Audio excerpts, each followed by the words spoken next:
الحمد لله رب العالمين والعاقبة للمتقين والصلاة والسلام على سيد الأنبياء والمرسلين أما بعد فأعوذ بالله من الشيطان الرجيم بسم الله الرحمن الرحيم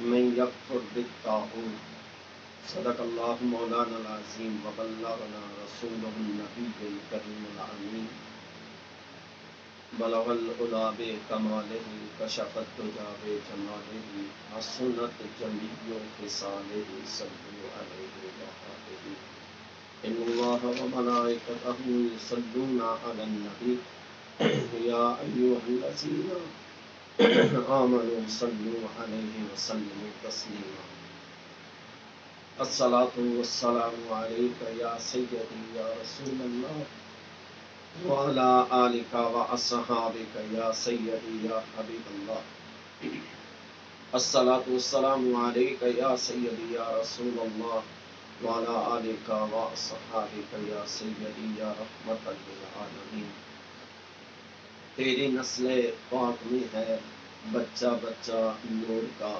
خون ہے اہل نور تیرا سب گھرانہ نور کا اہل بیت محمد صلی اللہ علیہ وسلم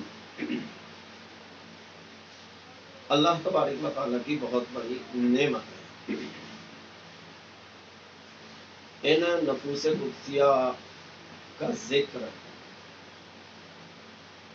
بخشش کی علامت ہے، اللہ تبارک و تعالیٰ کا بہت بڑا انعام ہے۔ رب العالمین ان کی محبت کو اپنی محبت قرار دیتا ہے،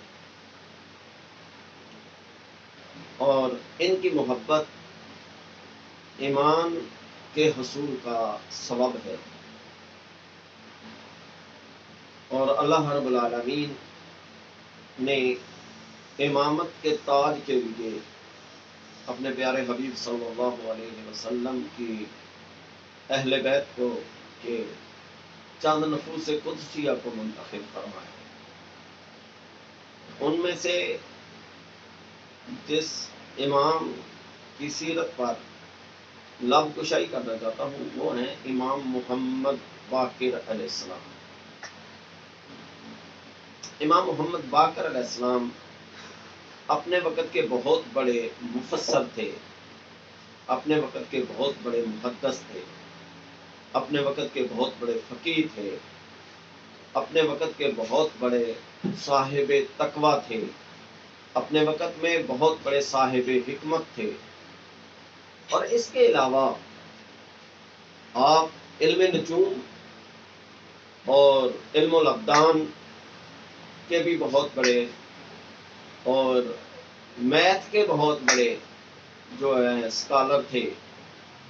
تو امام محمد الباقر وہ شخصیت ہے کہ کلی علوم اگر کسی انسان میں جمع تھے تو وہ محمد الباقر علیہ السلام میں جمع تھے۔ حضور داتا صاحب علیہ رحمہ علی بن عثمان حجویری رحمۃ اللہ علیہ امام محمد الباقر کا تذکرہ کرتے ہوئے، اپنے بزرگوار کا تذکرہ کرتے ہوئے بڑی عقیدت سے کشف الماجود میں تذکرہ فرماتے ہیں کہ کسی نے امام محمد الباقر علیہ السلام کی بارگاہ میں عرض کیا، حضور یہ من یکفر بالطاغوت اس سے مراد کیا ہے؟ اللہ امام محمد باقر علیہ السلام نے جو جواب ارشاد فرمایا وہ جواب تو مختصر تھا لیکن اپنے اندر حکمت کا سمندر سموئے ہوئے تھا۔ آپ نے فرمایا میرے نزدیک طاغوت ہر وہ عمل ہے جو بندہ خدا کو اپنے رب کی یاد سے غافل کر دے۔ حضور داتا صاحب حکمت کی اونچے درجے کی کتاب جو کشف المحجوب ہے اس میں اپنے بزرگ کا تذکرہ خیر جس عقیدت سے کر رہے ہیں، یہ کشف المحجوب میں عقیدت کے ساتھ تذکرہ کرنا حضور داتا صاحب کے عقیدے کا اظہار ہو رہا ہے، اور پھر جس شان کے ساتھ کرنا، یہ طاغوت کا جو حکمت ہے اور طاغوت کا جو معنی اور معرفت ہے اس کو مختصراً اور جامع بیان کرنا، جس شان سے امام محمد باقر علیہ السلام نے کیا ہے اس کا جواب بھی کائنات میں نہیں ملتا، کہ ہر وہ عمل جو بندہ خدا کو اپنے رب سے غافل کر دے، امام باقر علیہ السلام فرماتے ہیں کہ میرے نزدیک وہ طاغوت ہے۔ تو آپ دیکھیں کہ قرآن کریم فرقان حمید پر آپ کی کس طرح دسترس آپ کو حاصل کی، اور آپ کا مقام، آپ کا مرتبہ تو برحال ورا ہے، آپ کو سر پر امامت کا تاج سجایا گیا، اور آپ کی ولادت کریم آقا علیہ الصلوۃ والسلام نے جو ہے وہ بیان فرمائی، اور آپ کی اوصاف جو ہیں میرے آقا علیہ السلام نے بیان فرمائی۔ بہت بڑے عظیم صحابی رسول حضرت جابر رضی اللہ تعالیٰ عنہ، ان کو امام محمد الباقر ملنے کے لیے، ملاقات کے لیے گئے، اور عمر کے اس حصے میں پہنچ چکے تھے کہ آپ کی آنکھوں کی بینائی جا چکی تھی۔ اللہ اکبر۔ تو سلام پیش کیا اور انہوں نے پوچھا کہ آپ کون ہیں؟ تو آپ نے کہا محمد بن علی بن حسین ہوں۔ اللہ اکبر۔ تو آپ کھڑے ہو گئے، آپ کے ہاتھ چومے، پاؤں چومنے کے لیے جھکے، تو امام محمد باقر علیہ السلام جلدی سے پیچھے ہو گئے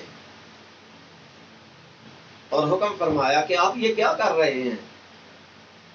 حضرت جابر رضی اللہ تعالیٰ عنہ نے کہا کہ اے محمد باقر علیہ السلام، کریم آقا علیہ السلام نے آپ کی طرف سلام بھیجا ہے۔ جب امام محمد باقر علیہ السلام نے کریم آقا علیہ السلام کا سلام پیش کیا گیا، تو آپ اندازہ لگائیں کہ اپنے بزرگوں کا سلام جب اور محبوب خدا صلی اللہ علیہ وسلم کا سلام پہنچا، تو اس وقت ان صاحب مرتبہ اور صاحب علم و حکمت انسان کی کیفیت کا عالم کیا ہوگا۔ تو آپ بیٹھ گئے اور پوچھا کہ اے جابر، مجھے بتاؤ کہ میرے آقا نے کس طرح جو ہے وہ آپ کو سلام میرے تک پہنچانے کا حکم فرمایا۔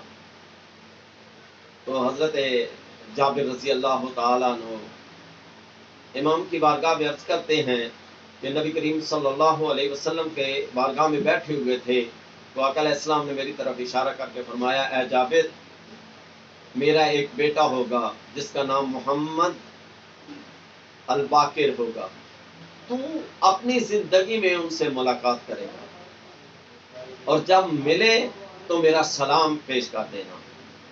ایک روایت میں یوں بھی ہے کہ محبوب خدا صلی اللہ علیہ وسلم نے فرمایا، وہ دین کی حکمتوں کو جاننے والا ہوگا، صاحب حکمت و معرفت ہوگا، لوگوں کو دین کی باتیں بتائے گا۔ اللہ اکبر۔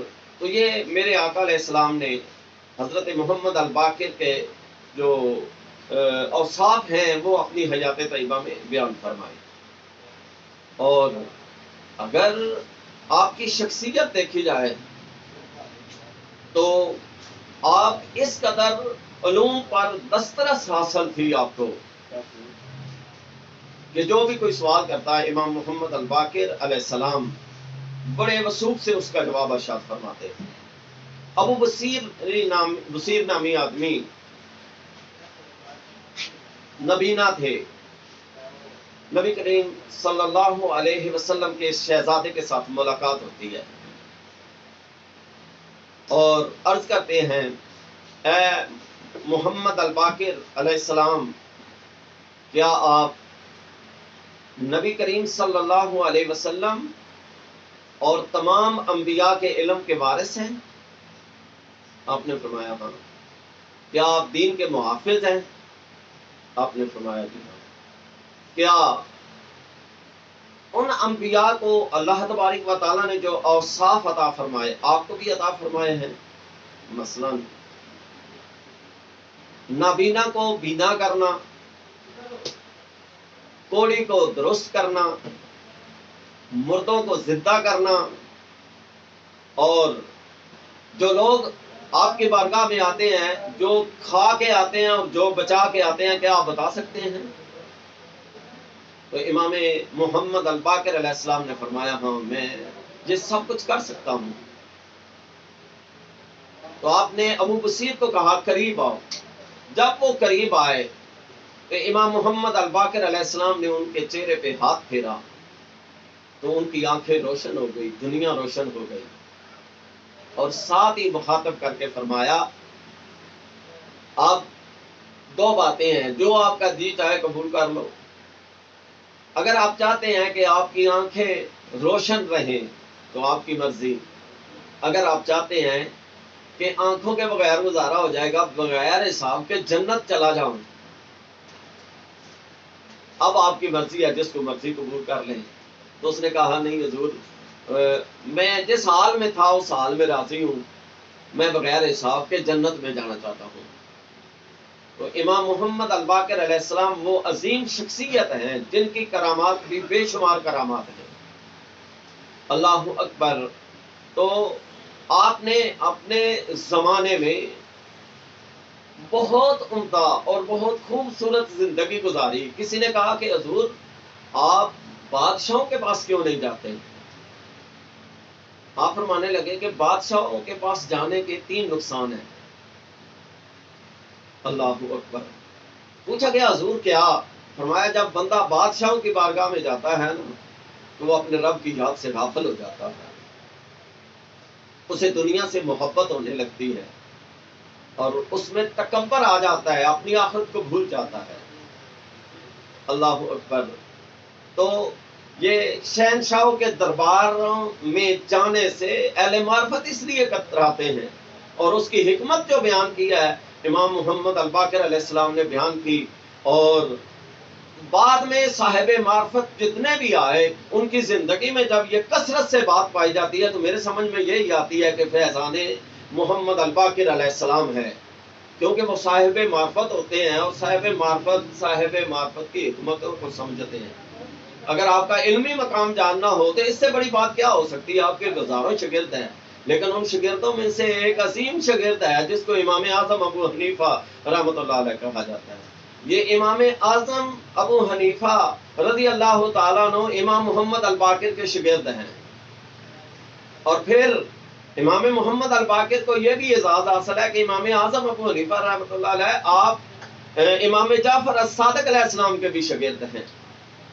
تو یہ اتنی بڑی بڑی شخصیات جن سے اصول فقہ شروع ہوئی، ابتدا ہوئی، اور جن کے اصول فقہ کو لے کر بقیہ اماموں نے بھی اصول فقہ پر جو ہے وہ کام کیا، جو مرجع ہیں فقہ کے اور اپنے دور کے بہت بڑے ولی کامل اور صوفی اور درویش ہیں.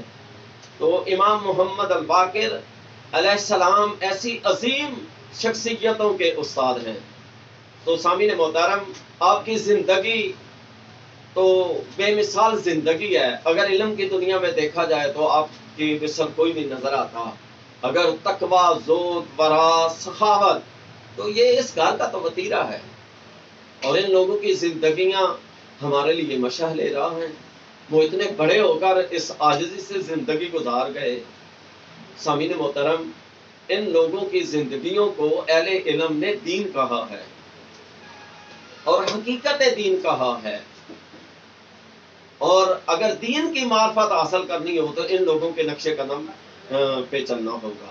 تو اللہ تبارک و تعالیٰ کے حضور دعا ہے کہ اللہ تبارک و تعالیٰ امام محمد الباقر نے 57 سال زندگی اس دنیا کو دی، اور جس شان کے ساتھ دی، اللہ رب العالمین ہمیں ان عظیم شخصیات کی زندگی کو پڑھنے اور ان کی زندگی سے درس ہدایت حاصل کرنے کی توفیق عطا فرمائے، اور ان کے مشن پر ہمیشہ اللہ تبارک و تعالیٰ کام کرنے کی توفیق عطا فرمائے. اسی میں ہماری دنیا اور آخرت کی بھلائی ہے. اور اسی راہ پر چل کر ہم کامیاب ہو سکتے ہیں، اور اسی راہ پر چل کر ہم دنیا اور آخرت کی کامیابیاں حاصل کر سکتے ہیں۔ فقیرانہ آئے صدا کر چلے، میاں خوش رہو تم، ہم دعا کرتے ہیں۔